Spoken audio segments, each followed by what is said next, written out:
नमस्कार। अभी आप हमारे साथ जुड़े हुए हैं जम्मू कश्मीर पुलिस का सुपरिटेंडेंट ऑफ पुलिस है और इस पूरी डिवीज़न का जो हेड करते हैं वो मोहम्मद यासीन किचलू साहब आप हमारे साथ जुड़े हुए हैं।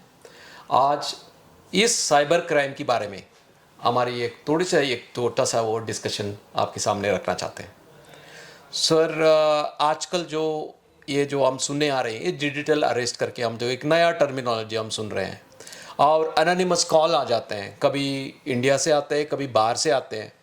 और उसमें अनोनिमस कॉल में ये भी दिखता है कि उनको जो फोटोग्राफ्स है, पुलिस है तो पुलिस का पुलिस फोटोग्राफ्स दिखता है, कस्टम ऑफिसर्स का फ़ोटो दिखता है और फ़ोन कॉल में हमको मांगा जाता है कि आप इस अकाउंट पे पैसे भेजो और आपका जो कंसाइनमेंट कस्टम ऑफिस में अटके हुए हैं उसको रिलीज़ करने के लिए इतना पैसे भेजो। ऐसा जो कॉल्स आते हैं, ऐसा कॉल्स आने के बाद एक्चुअली हम क्या करना है sir? Means what should be our response to that sort of calls? शुक्रिया डॉक्टर साहब। मैं व्यूवर्स को ये बताना चाहता हूँ कि ये जो साइबर क्रिमिनल है इन्होंने पहले फ़ोन कॉल के ज़रिए लोगों को ठगने की कोशिश की। जब हमने अवेयरनेस की, एक्शन लिया, तो उन्होंने अपना मोडस ऑपरेंडी उसको चेंज किया। अब ये इस कगार पर पहुँचे हैं कि इस लेवल तक पहुँचे हैं कि वो अब एक डिजिटल अरेस्ट की बात करते हैं। डिजिटल अरेस्ट या वर्चुअल अरेस्ट में पहले मैं ये कहना चाहता हूँ कि एक विक्टिम को फ़ोन कॉल आती है, वीडियो कॉल आती है, उसमें ये बताया जाता है कि आपका बच्चा रेप केस में अरेस्ट हुआ है या ड्रग डिलीवरी में कोई ड्रग्स मिले हैं उसके पोजीशन से, उसमें अरेस्ट हुआ है। ये बताने की कोशिश करते हैं कि ये एक इमरजेंसी मामला है और आपका बच्चा इसमें इन्वॉल्व है। अब जिस माँ बाप के बच्चे का ये खबर मिले और वो एकदम से डर जाता है और फिर उसके बाद पुलिस ऑफिसर की शक्ल में एक पुलिस स्टेशन भी वर्चुअली क्रिएट किया जाता है और उसमें बताया जाता है कि ये पुलिस स्टेशन में ये सारा मामला आया हुआ है। थर्ड, इवन कोर्ट का भी एक जज साहब को पेश किया जाता है, एक फेक जज साहब को पेश किया जाता है ताकि उस पर प्रेशर बना रहे और साइकोलॉजिकली वो कन्विंस हो जाए कि हाँ जी मेरा बच्चा सचमुच में अरेस्ट हुआ। इसमें भी हम जब किसी विक्टिम को बताते हैं कि भाई आप कंफर्म किया करो, अब लेवल देखो। अब हम जब बताते हैं कि आप अपने बच्चे के नंबर पर फ़ोन करो और कंफर्म करो डिजिटल अरेस्ट से पहले या दौरान में, ताकि आपको पता चले कि आपका बच्चा सेफ है या ये झूठी कोई आपको फ़ोन पर आपको बेवकूफ़ बना रहा है। अब देखें, अब उन साइबर क्रिमिनल को जब ये पता चला कि ये अब फ़ोन कर रहे हैं बच्चों को, वो एक स्टेप आगे चले गए। वो सबसे पहले उनके बच्चों को लोकेट करते हैं, कहाँ पर वो काम करते हैं, उनको फ़ोन पर बताते हैं कि आपका जियो का नंबर है, एयरटेल का नंबर है, इस नंबर को हमने थोड़ा सा अपडेट करना है, 1 घंटे के लिए बंद करो, नहीं तो ये बंद आपका नंबर बंद हो जाएगा। हर कोई चाहता है कि कोई नंबर बंद ना हो जाए, वो 1 घंटे के लिए उनके मुताबिक बंद करता है, ये समझ कर के एयरटेल से फ़ोन है। अब देखें, जब ये सारा ये ड्रामा रचाते हैं तो उसमें जो हमने गाइडलाइन दी होती है कि आप अपने बच्चे को फ़ोन करो उसके नंबर पर, जब वो उस फ़ोन को स्विच ऑफ पाते हैं तो उनका जो शक है वो ज़्यादा रियलिटी में बदलता उनको नज़र आता है, तो वो इस पर यकीन करके वो विक्टिम बन जाते हैं इस क्राइम के। इसमें सिंपल सी बात ये है कि इमीडिएटली एक तो अवेयरनेस की ज़रूरत है कि ऐसा कोई मसला नहीं है। कोई भी पुलिस, कोई भी सीबीआई, कोई भी कोर्ट कोई वर्चुअली ऐसे किसी को नहीं बुला सकती है बगैर किसी केस के और फिर आपके साथ सेटलमेंट का मामला हो। उधर थोड़ा सा आपको एक अलर्ट आना चाहिए माइंड में।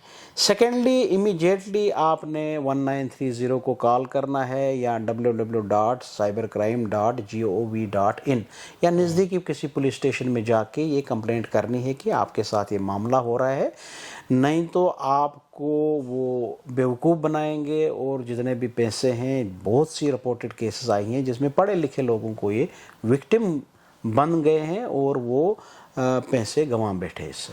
सर, सबसे मोस्ट इम्पॉर्टेंट क्वेश्चन ये था कि आप अपनी जो मोबाइल नंबर, अपनी जो आइडेंटिटी प्रोफाइल और अपनी जो डिटेल्स इन लोगों को कहाँ से मिलता है सर? बेसिकली किसी ने ये क्वेश्चन मुझे किया था कि आपका फ़ोन हैक हो सकता है या कोई डिवाइस हैक हो सकती है। मैंने कहा वो तो मैं सेकंड नंबर पर कहूँगा, पहले मैं कहूँगा जो कंप्रोमाइज़ होता है वो ह्यूमन बीइंग होता है।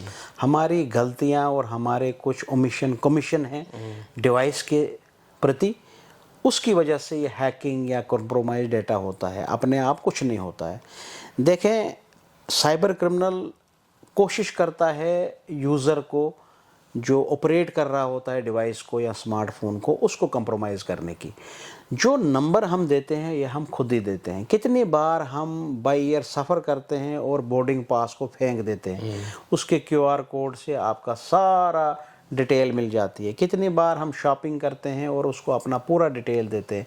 कितनी बार हम अपने डॉक्यूमेंट को स्कैन करने के लिए जाते हैं और कितनी बार उसको फ़ोटो स्टेट करने के लिए जाते हैं, और कभी भी ये नहीं पूछते हैं कि उसकी हिस्ट्री डिलीट करो स्कैनिंग उससे। सो इसका मतलब ये हुआ कि हम सिर्फ वो कोचते नहीं है, हम खुद दे रहे हैं, खुद दे रहे हैं। इनका पूरा डिटेल्स हम खुद दे रहे हैं, जहाँ पे अनोइंगली और नोइंगली हम उसको कहीं डाल देते हैं और उससे वो निकाल कहीं देते ना हैं। कहीं अगर आपने देखा होगा रेस्टोरेंट में जाते हैं तो रेस्टोरेंट में कहते हैं कि आप अपनी पूरी डिटेल दो, हम बर्थडे के दिन हम आपको विश करेंगे, हम उसमें अपना पूरा ईमेल एड्रेस देते हैं या बाकी चीज़ें देते हैं, या हम डोमिनो या इन चीज़ों में अपना एड्रेस देते हैं, अपना पूरा ईमेल आईडी देते हैं, फ़ोन नंबर देते हैं। कभी उनका डेटाबेस जो पीछे 1-2 साल पहले वो जो कंप्रोमाइज़ हुआ है, तो उनके उस ब्रीच में हमारे वाले नंबर भी आ जाते हैं। तो ये एक इजी डेटा उनके साथ बन जाता है और डार्क नेट पर भी हमारा ये डेटा फिर आम बेचने के लिए रेडी होता है। सर, अभी दर्शकों को मुझे आप ये बताना है कि आप इनसे कैसा बचे, और एक बार ऐसा जो भाई हम अटक गए ऐसी केसेस में, सो कैसे निकाले इसे बाहर, मतलब where exactly we have to contact and what precautions we have to take, उसके बारे में थोड़ा सा। मैं तो ये कहूँगा कि 80-90% केसेस जो यहाँ पर हो रहे हैं जम्मू एंड कश्मीर या पूरे इंडिया में, ये साइबर फाइनेंशियल फ्रॉड्स है, जिसमें आपके बैंक पर उनकी नज़र होती है, पैसे पर नज़र होती है, किसी टेलीफोन करने की वजह से, या आपको कोई लिंक भेजेंगे या ईमेल भेजेंगे ताकि वो फ़िशिंग मेल्स होती हैं, आपसे डिटेल लेने की कोशिश करते हैं ताकि आपके अकाउंट से पैसा निकालें। इसमें बेस्ट वे ये है कि कोई भी डिटेल फ़ोन पर, ईमेल के ज़रिए, कोई या ज़बानी किसी को भी अपनी डिटेल शेयर मत करें। Secondly, cyber security dos and don'ts हैं, उनको फॉलो करें। पासवर्ड शेयर ना करें, उसको स्ट्रांग रखें, डबल ऑथेंटिकेशन रखें, सोशल साइट्स पर थोड़ा सा पब्लिक ना रखें अकाउंट को, उसमें थोड़ा सा अपडेट करें, सॉफ्टवेयर अपडेट करें, और फेसबुक को अपडेट करें। और जब भी आपको लगता है कि कहीं ऐसी कोई गलती हुई जिसकी वजह से आप विक्टिम बन रहे हैं, तो इमीडिएटली आप रिपोर्ट करें, उसके ग्रीवेंस सेल को भी और साइबर पुलिस स्टेशन को भी आप रिपोर्ट करें। इससे हम बच सकते हैं डूज और डोंट्स को। सर, अभी अच्छा वो आपने पूरा इसके बारे में पूरा कवर कर ली, मतलब व्हाट आर द प्रिकॉशंस, वो भी आ गया। एंड मोस्ट इम्पॉर्टेंट सर, आपने इफ़ एनीथिंग आपको जो लगता है कि इसकी जो आपकी इतने सारे जो इन्वेस्टिगेशन की है, समथिंग डॉक्टर्स रिलेटेड कुछ केसेस दर्ज हुआ है क्या, और उसके आपने इन्वेस्टिगेशंस किस तरीके से आपने किया और कैसा आप उसको सुलझा? आए दिन सर आपने सही कहा कि डॉक्टर्स विक्टिम्स बन रहे हैं इस साइबर क्राइम के। मैं तो हैरान था ये देखने के लिए कि कश्मीर से भी और जम्मू से भी अच्छे डॉक्टर्स इस इन्वेस्टमेंट स्कीम के चक्कर में पड़ के, क्रिप्टो करेंसी में अपना पैसा लगाने के चक्कर में, उनको व्हाट्सएप ग्रुपों में ऐड किया जाता है। वो पूरी सिंडिकेट है, उनको 1 महीना ट्रेनिंग दी जाती है और उनका ट्रस्ट गेन करते हैं कि हम एक रियल इन्वेस्टमेंट कराएंगे आपकी। पहले उनको इन्वेस्टमेंट करने के बाद दस्ती कुछ दिनों के बाद ही उनको रिटर्न्स देते हैं। जब वो लाखों में इसमें इन्वेस्ट करते हैं, करोड़ों में इन्वेस्ट करते हैं, तो फिर उसके बाद उनको रिटर्न नहीं आता है। एक एग्जांपल है किसी डॉक्टर साहब की जिसने क्रिप्टो के नाम पर इन्वेस्टमेंट की। तो क्रिप्टो का उसका नॉलेज तो था नहीं, उसको फेक वेबसाइट बताई गई और उसको फेक पेज दिया गया जिस पर इसको एक बैलेंस शीट काइंड ऑफ दे दिया वर्चुअली, और उसको बताया इतना आपके बिटकॉइंस बढ़ रहे हैं। तो उधर से उसका पैसा, उसको एक अकाउंट नंबर दिया था जिसमें वो पैसे डाल रहे थे। एक लेडी को ये भी बताया गया कि हम आपको ऑनलाइन गेमिंग के ज़रिए पैसा दिलाएंगे।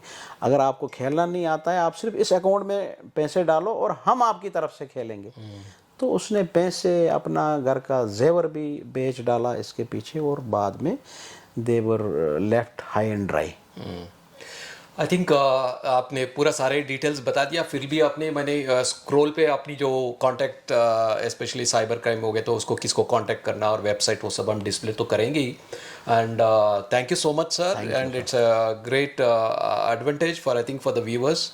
आपने इतने सारे इसके ये साइबर क्राइम के बारे में you made a very big what you call details which awakens us actually. जो हमने इतने सारे मोबाइल्स इस्तेमाल करते हैं, ईमेल्स, कंप्यूटर इस्तेमाल करते हैं, अननोइंगली हमने किसी लिंक पर क्लिक कर देते हैं and will land up in trouble. And कई शॉपिंग मॉल्स चले जाते हैं, कई आप जैसे आपने बताया एयरपोर्ट की बोर्डिंग पासेस हम बेच देते हैं, उसका QR कोड से आपने पूरा सारी डिटेल्स ले लेते हैं। And this is how the people are getting those called information about us, and they are taking the advantage of those information. I think we'll take the right step in the coming days. Thank you so much, sir. Thank